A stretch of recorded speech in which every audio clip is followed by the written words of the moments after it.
So, kaya pwede ko pakasyon. Kaya nag-sita mo. Maraming salamat po. Pumusok po ako nagpapasalamat simula sa ang pamilya ko at sa pamilya ni Ching po sa China po. Inaano ko lang po na sana po bigyan ng hustisya po yung asawa ko. Hinahanap na po siya ng anak niya. Ilang araw na po hindi nakakausap. Parating na nagtatanong yung bata. Minasaan na yung lagi niya. Wala po akong maisagot na tama. Nag-iisip na lang ako ng kung ano-ano. Nung last na ano po is nasa mountain. Hindi makontak yung daddy niya nasa mountain. Sabi niya, daddy is nag-ano pa rin ng road. Nag-reserve pa rin ng road. Sabi ko, yes, no signal there. So, paano natin siya makakausap? Nung palipad na kami kahapon lang niya, tawagan na lang yung daddy niya kasi magiging masaya yun pagka nakausap siya at nakita siya. Sabi ko, hindi ko rin makontak. Sabi ko, ginawa na sige, ikaw tumawag sa daddy mo. O, diba ka nag-reach? Sabi niya, kailan hanggang kailan siya pwedeng makita? Sa akin, sa pamilya ko, at saka sa pamilya ni Ching sa China, kung papasalamat ako, yung puso ko nagdarisita talaga. At sa Chinese Embassy po, matulong po na malawakan yung kaso. Hindi ko po alam na ako sa posisyon para magsalita doon sa nangyayari sa ngayon. Pero isa lang po ang masasabi ko, hindi po spicy po. Matagal na po mo naninirahan dito sa Pilipinas. Mahigit 10 years na po sa dito. May anak po kami, 8 years old. Natatakot pa ako sa kahihinap na ng anak ko sa school. Dahil sa mga media na lumalabas na sa yung daddy niya, ayaw ko po isip yung bata. Kasi yung daddy niya, yun yung hero niya. Tapos yan yung makikita sa social media later on. Yung anak ko, hindi po yan nagkagadget. Later on, yung mga klase niyan, maririnig kung ano yung mga pinagsasabi. Wala pong kasalanan yung asawa ko, yung anak ko po. Hinahanap po yung daddy niya. Sana po matulungan niyo po ako pala pa sa Diyos. Wala po sa po. Alright, maraming salamat sa iyo. Hello po mga ka-viral and welcome back again to this YouTube channel. Latest update na naman tayo. Chinese spy na nahuli ng National Bureau of Investigation kamakailan lamang ay naging banta sa seguridad ng Pilipinas. Ang nasabing Chinese spy ay nagmamanman at nanguha di umano ng mga impormasyon at datos sa base militar, EDCA sites at iba pa mga infrastructures ng bansa gamit ang makabagong teknolohiya at direkta di umanong ipinapadala sa kanilang bansa sa China. Ito ngayon ay ang nakakagulat at nakakabahala na natuklasan ng NBI at Bureau of Immigration. Itong Chinese spy na ito ay nahuli ay labas-pasok di umano sa bansa simula pa noong 2013 gamit ang kanyang tourist visa at kamakailan lamang ay nakakuha ng kanyang permanent residency at kasalukuyang may pamilya na at anak dito sa Pilipinas. Bukod pa dito ay meron pa umano itong kasabwat na 2 Pilipino, subalit hindi pa ito pinangalanan. Maaari ito'y konektado din sa issue ng bansa sa West Philippine Sea at China o sa Pogo na konektado din sa mga Chinese. Nakuha sa Chinese spy na ito ang mga kagamitan sa pangangalap niya ng mga impormasyon dito sa ating bansa. Naging mainit din ang issue ng NGCP sa Kamara na konektado din sa bansang China. At nagiging sunod-sunod na ang mga issue na lumalabas ngayon na nagiging nakakabahala na sa seguridad ng ating bansa. Nasa kustudiya na ng National Bureau of Investigation itong spy na ito at ipinaresenta na sa Department of Justice para sa susunod na mga hakbang. With the assistance of our Armed Forces of the Philippines, is a graduate ng close to ang tawag dyan. It's PLA University. Yung visa ba niya ay tourist? And then also, nakapag-coordinate na rin po ba tayo sa Chinese Embassy? Yeah, actually, we have a copy of his passport and we are now verifying it with the Bureau of Immigration. And I think 5 years na siguro siyang nandito or even more. And we believe that, dinadab namin siya as a sleeper kasi through our monitoring. yung galawan niya talagang nasa normal lang. Kaya niyang mag-blend in sa iba't ibang grupo. Hindi ho siya pansinin. So, more or less 5 years na ho siyang nandito sa Pilipinas. And then, sir, tama po ba? This is also related dun sa drone po na na-confiscate sa Masbate. How are we able to verify na it was connected po? Hindi pa natin na-connect, no? But we're just looking into the overall espionage effort ng China. Because we believe that the drone through our forensics. Sir, General Manager Ben Pultacos sa Philippine News Agency. Sir, he was mentioning, Mr. Attorney Tacos mentioning that the equipment used was also, may secondary use siya as for sighting artillery. Would you go out and venture and say that the operations was pre-sighting possible targets? Military targets? Yes, that is very possible. And also, when we looked at the areas that were kumbaga, the areas that this group went to, nakita namin na mga EDCA sites yung iba, no? So it's very possible that the coordinates and the topography could be used for military purposes, no? Military targeting purposes. Sir, one last question, sir. Stretch ba to say na in the case of yung Bamban, kasi the National Historical Commission has turned out a paper parang 2 years ago that Bamban played a key part in World War II in launching air attacks for the Japanese as far as Leyte. So may ano ba yan? May influence ba yan? Yung the way that they expanded influence in that particular area? If you look at Bamban, napakalapit niya sa Clark. And it's between Clark and Capas, where we have a major military camp. Now, nandyan yung Army Training and Doctrine Command. Nandyan rin yung Armored Division natin sa Capas Tarlac. And nakita naman natin during the World War II, no? Yung Capas played also another, a very important role. Lalong-lalo na dun sa Death March. So, kaya nakikita namin yung strategic importance nung Bamban na Pogo.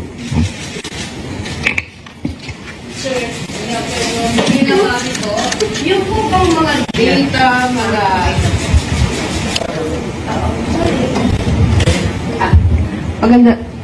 Magandang hapon po, General Governor, sir. Yung po bang mga data documents na nakuha nitong mga nahuli ninyo na i-transfer, na ipadala na po ba sa kanilang base sa China? Would you confirm that? I think Attorney Lotto can answer. Or maybe NBI Director, sir.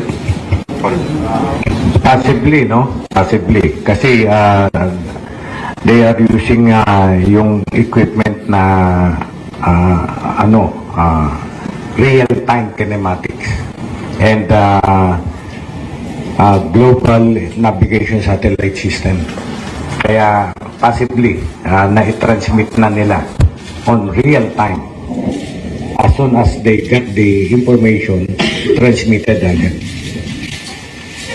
Yes, sir. Actually, upon apprehension, nung chinek ho namin yung ICT equipment, meron ho nung application na ang capability niya is to remotely access the devices over the internet.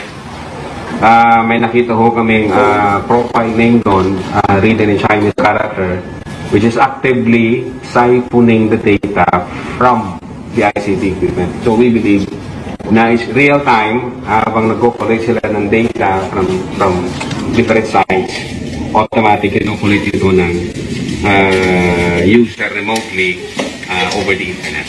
yes, sir, yung po bang Na walang mga chips sa kanilang katawan para baka mamaya merong nakalagay sa kanilang katawan na didetect din ng kanilang government yung kanilang pagpasok dito sa DOJ at yung mga nagaganap dito ngayon? Actually, subject po yan, ma'am, sa aming forensic team. We are working on that. And then, siguro hingi kami ng assistance with the Armed Forces of the Philippines para ma-ensure ho natin na malinis sila nung pumasok dito sa tanggapan na to. Pero paano niyo po sila iharap dito? Na ano na ba sila? Yeah, basically, nag-frisking kami. Hinubad namin yung mga damit na yan kung ano meron man. Wala naman kami nakita so far. But doon sa concern mo, kung merong chips na nasa loob ng katawan, hindi pa ho namin pinaprocess yan. But I think with the Armed Forces of the Philippines, gagawin namin ho yung process of checking sa kanilang mga... Maraming salamat po. Hi, good afternoon, Dana Tengkongko of GMA Integrated News. Sorry, I understand you're still determining the connection. 1.7, 12 million weekly, 1.5 million pinapadala sa iba't ibang shell companies. Itong organization na to. Kung sino yung nasa likod nito, state-sponsored ba siya or organized crime group ba siya? So ongoing po yung ating investigation at I think pag kumpleto na ho yung data namin, ibibigay ho sa inyo ni Director yung complete report dito. So we are still not yet sure if this is government sanctioned. Is it still too early to say? Baka pwedeng criminal activity, simple criminal activity to? Yeah, that's possible. But then again, we would want to issue a statement pag meron na kaming backup information and data para hindi tayo magkamali. But as we speak, wala pang ganong establishment. As of the moment, ang na-establish ho natin, they are engaged in ISR operations, meaning intelligence, surveillance, and reconnaissance operations to the prejudice of our national defense. Considering na yung mga target nito are mostly critical infrastructure na may kinalaman ho sa ating national security. Okay, ito yung tunay na second question.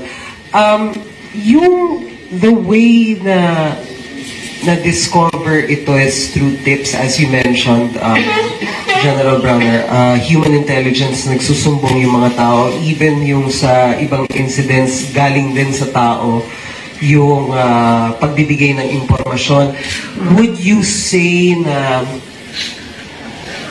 they are there's less finesse in how they're doing this? Because if this is intelligence or reconnaissance surveillance work, there should be some sort of discretion to it. Would you say that either nabawasan ng finesse or nadagdagan yung parang impunity? Hindi pa ho ako makapagsabi dyan conclusively, as well as the systems operation, Mr. Chair, so transmission systems and DSO. And these aspects, Your Honor, transmission industry, Your Honor, is really, it's highly technical. Kanina po, sinabi nyo din, Transco lang ang merong technical capacity, should I say, or resources. And that is why you relied on foreign ownership when it comes to technical part. To enlighten the public, NGCP, are you trying to say na ito pong technical part ng NGCP cannot be provided at all by Filipino citizens? Your Honor, yung konteksto po ng response ko was that from the beginning, and that nung nagbidding din po nung panahon na yon, nung binid out din po ito ni Tisang, other participants in that bidding is meron din po silang kani-kanilang technical expert who were also foreigner, Mr. Chair. Right? So, kinakonteksto ko lang po, Mr. Chair, na kaya na hanggang ngayon, nagpapatuloy pa rin, Mr. Chair, yung composition ng NGCP. Let's go back to the time when NGCP was incorporated and applied for a franchise, because that's what you are referring to. You were saying during that time, the only company which has technical capacity is Transco, and the other companies with technical capacity has foreign counterparts as well. Do you confirm that? Mr. Chair, because transmission Please answer the question, Yes, NGCP. I confirm. And with that answer, are you trying to say that during the time, hindi kaya ng Filipino citizens to supply the technology or the technical aspect of the NGCP operation? At the time, Mr. Chair, yes. At the time, yes. And of course, when you say technology or technical operation, that goes to the heart of the very operation of the NGCP. And you were saying hindi kaya ng mga Pilipino. Tama po ba ito, NGCP? At least during the time. During the time. At kung hindi ito kaya ng Pilipino during the time, then it follows during the time, we were solely dependent on our Chinese counterpart who owns the 40%. Yes or no? Mr. Chair, can I give a context? Because the bid document, Mr. Chair, requires for a technical partner. Mr. Chair, I'm just following the answer of our resource persons. We go back to 2008. You said during the time hindi kaya ng mga Filipino. Then it follows that during the time, we are solely dependent to these Chinese corporations and citizens in as far as the operation of NGCP, a public utility corporation, which ownership and operation is protected by no less than the Philippine Constitution. Mr. Chair, kung sinasabi nating Pilipino, meron yung mga pong employees ni Transco na after na-incorporate na si NGCP at si NGCP na po ang concessionaire, yung ito pong mga employees na technical ng Transco has been assumed. So, however, Mr. Chair, even considering that they have Filipino employees, of course we understand that the citizenship of the corporation is determined by the extent of ownership of the owners. If the owners majority are foreigner, then it is a foreign corporation. Otherwise, it is a Filipino corporation. If I may proceed, Mr. Chair. Is it true that, these Chinese are going to, because if you say it's true, I will call for the revocation of your franchise. Can the Chinese close any of the 3 control points of the NGCP in the 3 islands of the islands of the Philippines? My island, the land of unfulfilled promise, Mindanao, the promise of the interconnection has been done. That's why I am grateful. We will know. Is there a switchboard that is held by the chairman, Chinese, in Beijing? Is that correct? Let us have the answer. So that this is the national security concern, which I am also concerned, because we do not want China to have, a grip on our energy system. None, Mr. Chairman. Let's have the answer, officially. You are under oath. Can the Chinese minority owners, can they sabotage our country by just stopping supply of energy to any part of the country? Answer, please. They cannot, Mr. Chair. Also, the answer of Mr. You're a lawyer like me, so let's give it to the more technical ones. Come here, Mr. Aguilar. Sometimes us lawyers would tend to, know everything, but this is something that is pertaining now to national security and the fact that these Chinese can never come to one of your control system site and go there and turn off the grid in Luzon, or go to the Visayas, or come to the city of Golden Friendship, my city of Cagayan de Oro, to be able to stop the supply of electricity in Mindanao. Can you now explain to us under oath what is the situation? Can they do it? Yes, sir. They cannot control the power system of the Philippines with a single button. Yes, sir. Any switchboard or control being held by people in Beijing or even in Guangzhou, nearer to us, that they can, interfere in the supply of energy in the Philippines? None.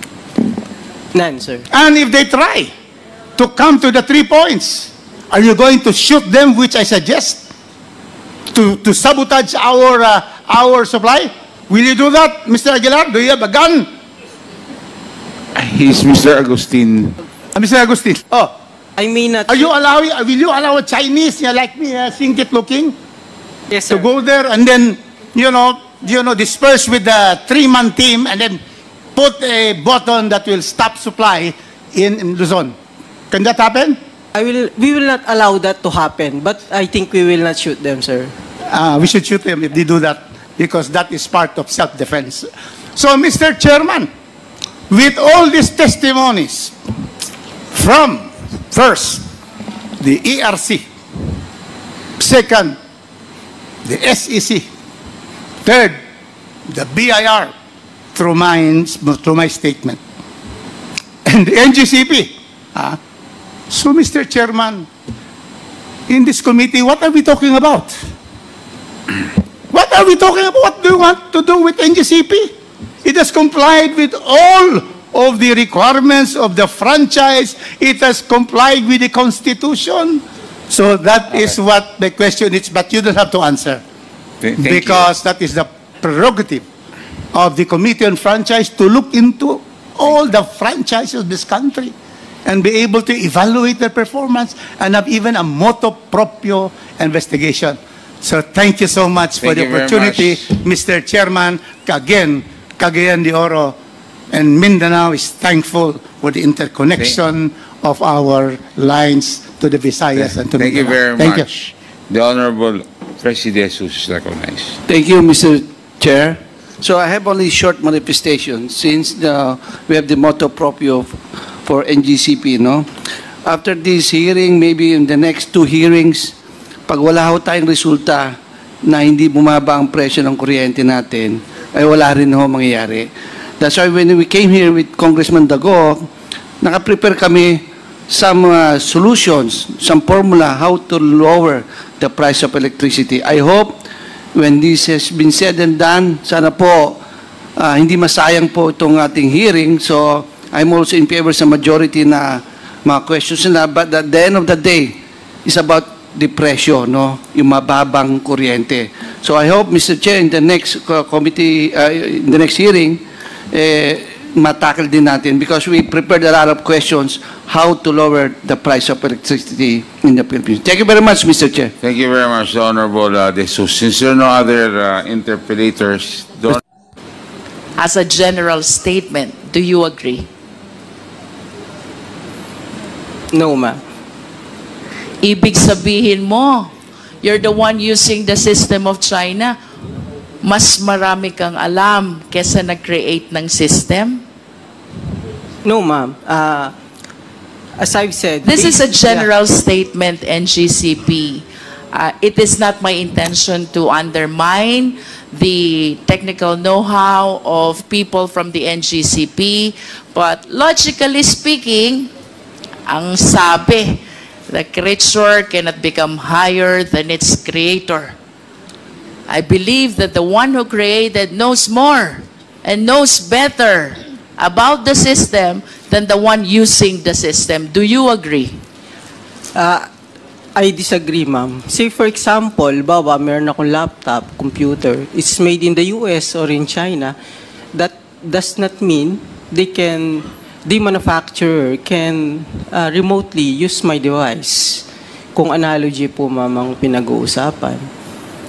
No, I'm talking about the system as a whole and considering its use, the use of the system, considering that they were the ones who created it, it is my humble submission that no matter how expert we are, the one who created knows better about the system. That is a manifestation. We respect your position.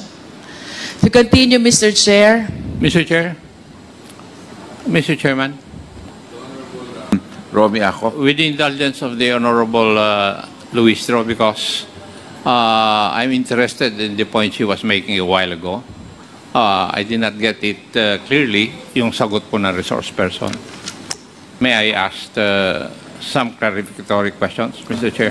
If the Honorable Luistro will allow, Honorable Luistro, there were questions that he would like to ask for clarification. Yes, the Honorable Akop, you have the floor. Thank you, Mr. Chair. Sinabi po nyo kanina, 10 yung control points. Tama po ba yung pagkarinig ko? For the entire country, 10 yung control points. Tama po ba yung pagkarinig ko? Sir, hindi 10 as in 10? Yes. Hindi po. Hindi po. We have three control Three. centers, one for each region. One for each. One for Luzon, Visayas, and Mindanao. And walang central control point to control the 3 control points. Meron po kaming convergence point, yung central grid operations, pero it's just monitoring the interchange points. Yeah, but wala po. For each region, you're correct, sir. So if you decide to cut off the power for the entire country, wala po yun? Wala po. Wala po. So it's for the 3 control points. Yes, Kung sir. gusto nyong patayin ang power sa Visayas, po pwede. Yes, sir. Using the control center, one Yes. by one, you turn off the circuit breakers. So you walang isolate the plants. central control point to control yung 3 control points. Yes, sir. If you're referring the central control point as a single control, single button, wala pong ganan. Thank you. Thank you, Mr. Chair. The Honorable Akop. Thank you.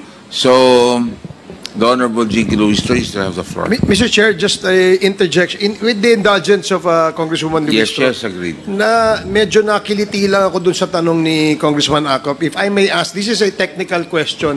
Kasi kanina ang sagot, walang central control system, no, to turn off, let's say, the whole power system of the country, correct?